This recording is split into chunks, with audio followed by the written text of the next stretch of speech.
There we go. Welcome in to Postgame Live on channel BSR. I am Jake English here, joined by Josh Sroka, new father, or new father again, I guess. Josh Sroka, first of all, congratulations. Thank you. Yeah, it's third kid, so it's not really new, but it's been a while since there's been a baby in the house, so that part is kind of new. Shaking off the rust, if you will. Or lack of sleep.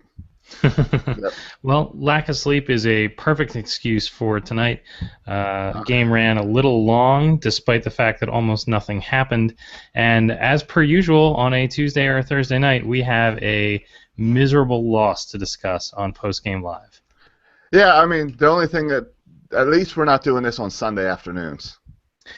Yeah, I'm lucky enough to experience that in person, but thanks for that. Yeah, I don't know why you haven't changed those plans yet. Honestly, the last Sunday, Scott and I, we were just talking about the fact that this was the last straw. I'm going for Father's Day. We got a family thing planned, and after that, we were swapping out every other Sunday left on our schedule. That's because you just want the fedora. No, I had plans already. It's going to be like 9 of us. Okay, nice. The fedora won't hurt, though. I mean, Right. All right, so let's talk about tonight's game only because we have to. The Orioles lose a heartbreaking 1-0 loss.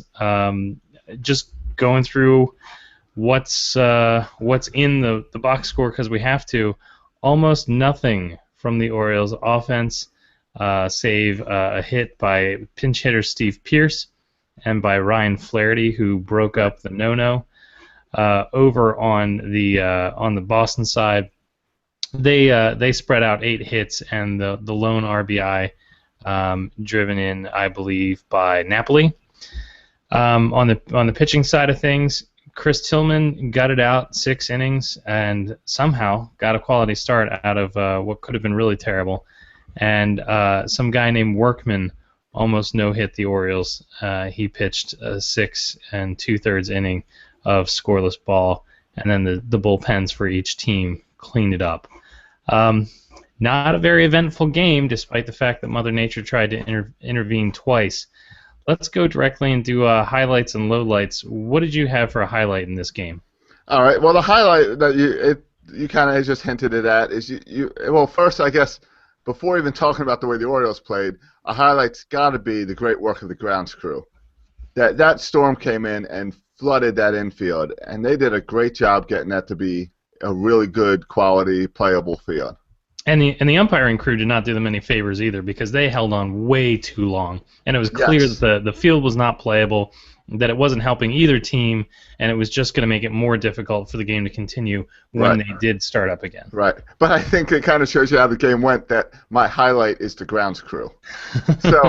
My highlight is also Chris Tillman, as you were mentioning. He hung in there and somehow kept that to a 1-run game. And there were some scary moments, but he held that together.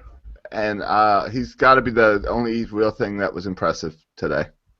Yeah, it looked like another Chris Tillman scary start. He had a really good first inning, but then the second inning was pretty rough, and then the third was really frightening.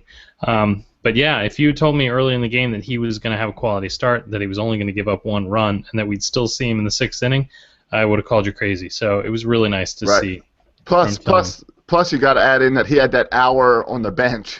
Sure. Rain delay between the 2nd and 3rd innings. Absolutely. All right, my highlight for the game went all the way to the 9th inning, which was Steve Pearce getting that single to give us hope that maybe there was some Oriole magic ahead. I saw on the Twitterverse that Taylor Teagarden hit a grand slam for the Mets as a member of that organization, so I thought maybe there was a little something in the air, but it was not to be. All right, what about lowlights from you? My low light comes immediately after your highlight. Steve Pearce is on first base, and the call is for Ryan Flaherty to bunt. I don't understand that call. When you're struggling to do anything all game, why would you give up an out? And I trust Ryan Flaherty. I can't believe I'm saying it, but Ryan Flaherty's hitting the ball really well recently. Well, he's the only, before Pearce, he was the only guy with a hit. He's got 2 home runs in the past week. And his bat average is up to 224. He's got a higher bat average than Jonathan Scope and Manny Machado right now. And the thing is, if you don't trust Ryan Flaherty, that's why you've got Delman Young sitting on the Right. bench. And I know he's a righty, but he's a professional hitter. If you don't believe in him, then go to somebody else. Well, yeah, you've shown nothing this game that you can string together enough little small ball hits to score Steve Pearce. All right. We'll get into that a little bit more later. My low light for the game was watching Workman walk off the field to the standing applause of all the Red Sox quote-unquote fans from Essex and Woodlawn and Arbutus that had wandered into the park. Yeah, a lot of Serena Park in there. Turncoats, I call them on Twitter. I respect them none. All right. Let's go ahead and go through offense, defense, and the pitching. First, let's do the quick one. How about the offense? What did you see? It's Ryan Flaherty, and he needs to be playing more because his bat has gotten warm somehow, and he's hitting the ball well. He's hitting the ball better than a lot of everyday players right now, and I think we're going to keep seeing him at second base. And third. Well, yeah, third, but they're gonna push that appeal off as long as they can, and I hope Flaherty takes as much advantage of this time as he can. Yeah, it really seems weird because in Flaherty's career, it's almost as if he rides the bench for a really long time. He finally gets some playing time. He takes advantage of that, and then Buck puts him right back on the bench.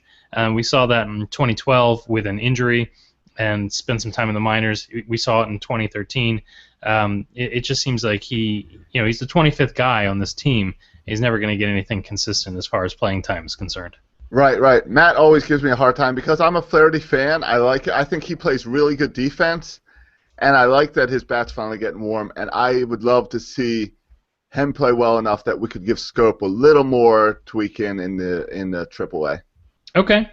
You mentioned that it was basically crickets beyond Ryan Flaherty. One of the things that stuck out to me was how lost Nelson Cruz looks at the plate right now. After being the Orioles' offense for so much of the season, he's completely lost right now, and not a good time to run out of gas. No, I mean, and that's what happens with these hitters. We saw it with Chris Davis last year. We're seeing it with Chris Davis all of this year, it seems, that it would be nice if they could figure it out so that when one guy runs out of gas, the other guys pick him up. But today they all ran out.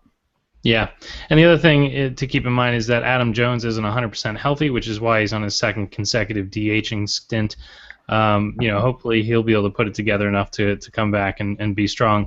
Hasn't affected the bat before tonight, but I think that was just more of a matter of Workman being really good, for that one night, and the rest of the bats disappearing.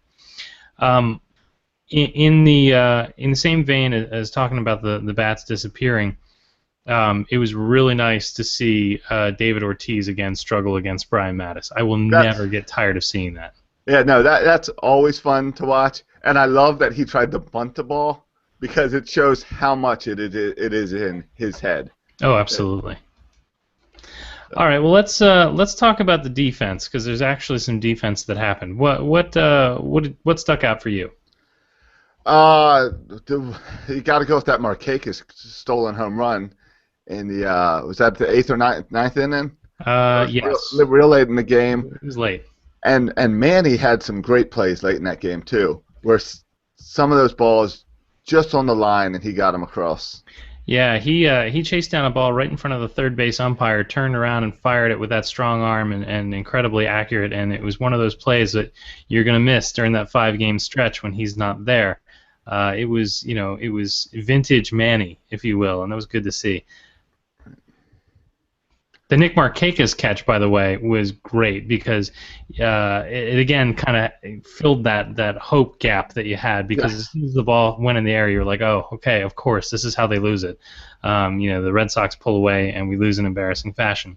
But then, he catches the ball and then, you're pumped going into the 9th. It just wasn't to be. No, that's exactly what happened. Is that ball goes in the air, I throw my hat on the ground, I say, of course we don't lose. Of course we lose. We're going to lose 3-1 now, is what I thought. And then he catches the ball, and I said, never mind, we've got this game. It's 1-1 game. We know that there's going to be a pinch hitter for Caleb Joseph. Flaherty is doing okay. Then we got Markakis, who before this game has a big hitting streak. We're going to be all right. And it just wasn't. Yeah. Well, let's talk about Flaherty defensively. Again, I agree with you. He's a great defensive player at many positions, but he had a pretty boneheaded play earlier in the game, actually right before he broke up the no-hitter, which was he raced out to right field, called off Nick Markakis, and then after calling him off, looked up to make sure he wasn't there, and in doing so dropped the ball. Frustrating. Yeah, it was an odd play. I'm glad it didn't affect the game. It was odd because he definitely called off Markakis, but something startled him because he was all set for the ball, and then all of a sudden off. And I don't know what's going on there, except he was way out of position to go way out there, so it's probably just a tougher play than it looks on television. Sure, it's a major league play. I know I'll never make one. Last thing for the defense that I wanted to mention was Chris Tillman got all of the double plays. I mean, he just got all the double plays ever he could have possibly needed. And, we talked about him gutting it out and being a bulldog and all that stuff, but his defense came up big for him. Yeah, and that's what we've been used to with this defense is if the pitcher can keep the ball in the infield, they'll take care of getting the outs. And that's what Tillman's learned to deal with pitching in front of these guys, so it worked out today. Absolutely. All right, well, this was really the story of the game. Let's talk about the pitching. Tillman was really fantastic in the fact that this start could have gotten away from him. He could have let the game slip away, and instead he put the Orioles in a great position to compete to win, and he also saved a bullpen, which is just crucial for the next couple series coming up. I'm also hoping that's a start that he can build on and maybe will get himself out of that slump he's been in as far as not being able to get out of the second inning. Yeah, and going into the rain delay, and after seeing it last an hour, I was sure he wasn't coming back out. And I was saying, all right, here's another one where our starter's going 2 innings, and our bullpen's going to be destroyed even more than it already is. So it was very impressive what he was able to do today. And the way the bullpen responded kind of reminds you that if you take care of them, they're going to be pretty good. Yeah. Webb and Mattis came in, no problem. Took care of things. Continued Tillman's 1-run game.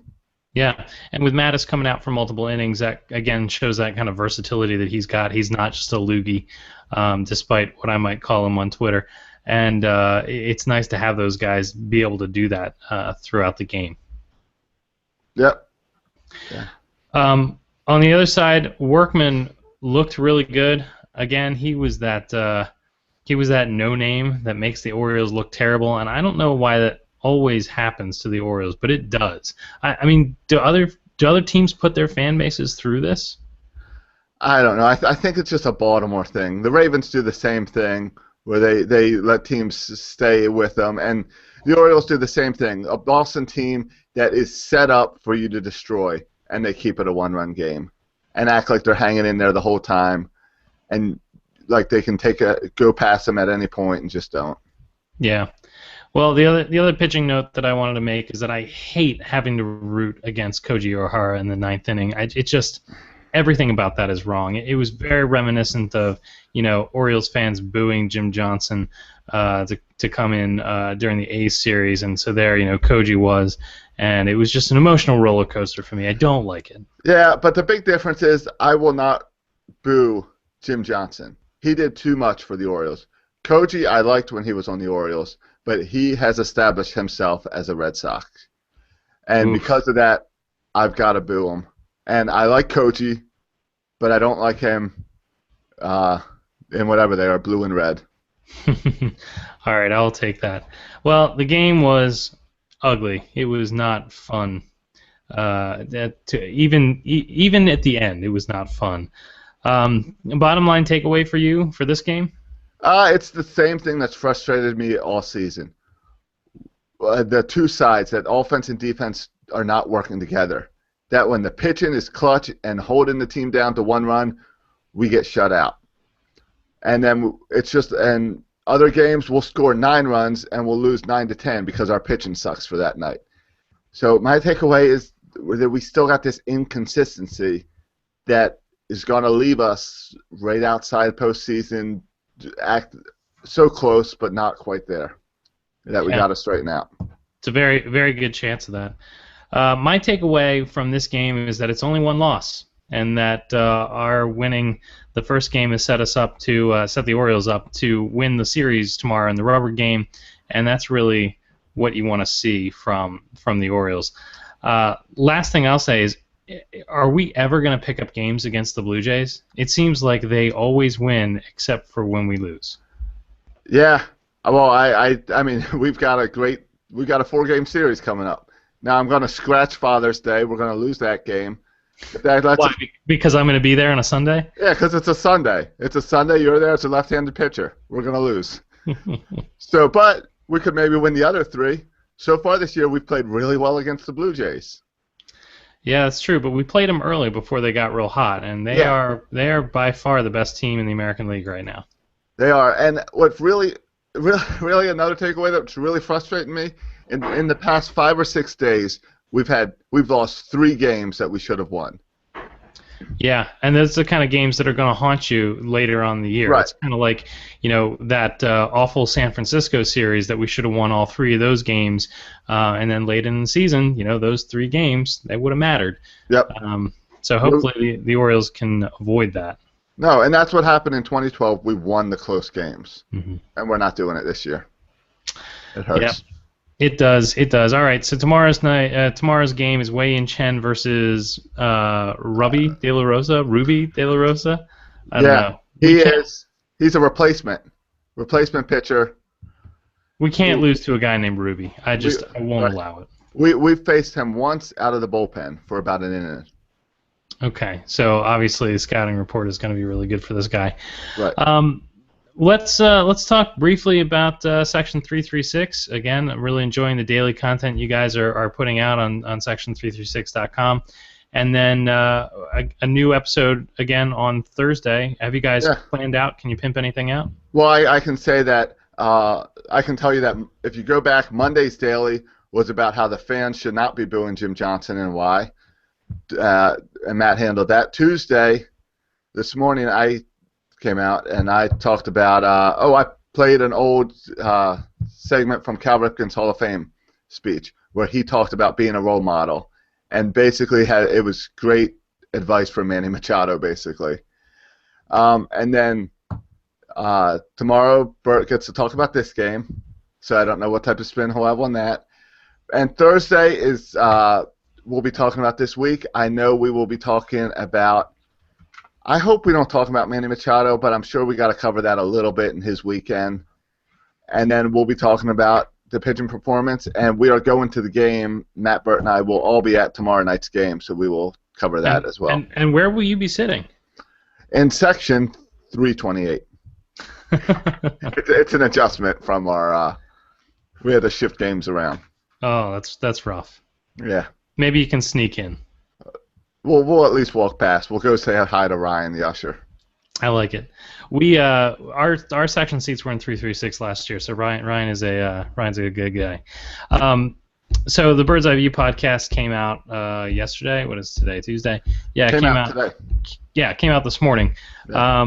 We did have to talk about Manny Machado because it was fresh. Yeah. It was interesting. We talked to Cody Colston of BSR to get his perspective. Us old guys, we wanted to talk to a young buck about how he felt about it and try to stir up some different opinions. It was an interesting conversation. And we also talked about the weird up and down season that the rotation is having thus far. And so if you want to check that out, you can find it on BSR, BaltimoreSportsReport.com/network, or at birdseyeviewbaltimore.com. Yeah, Cody did a great job on your show.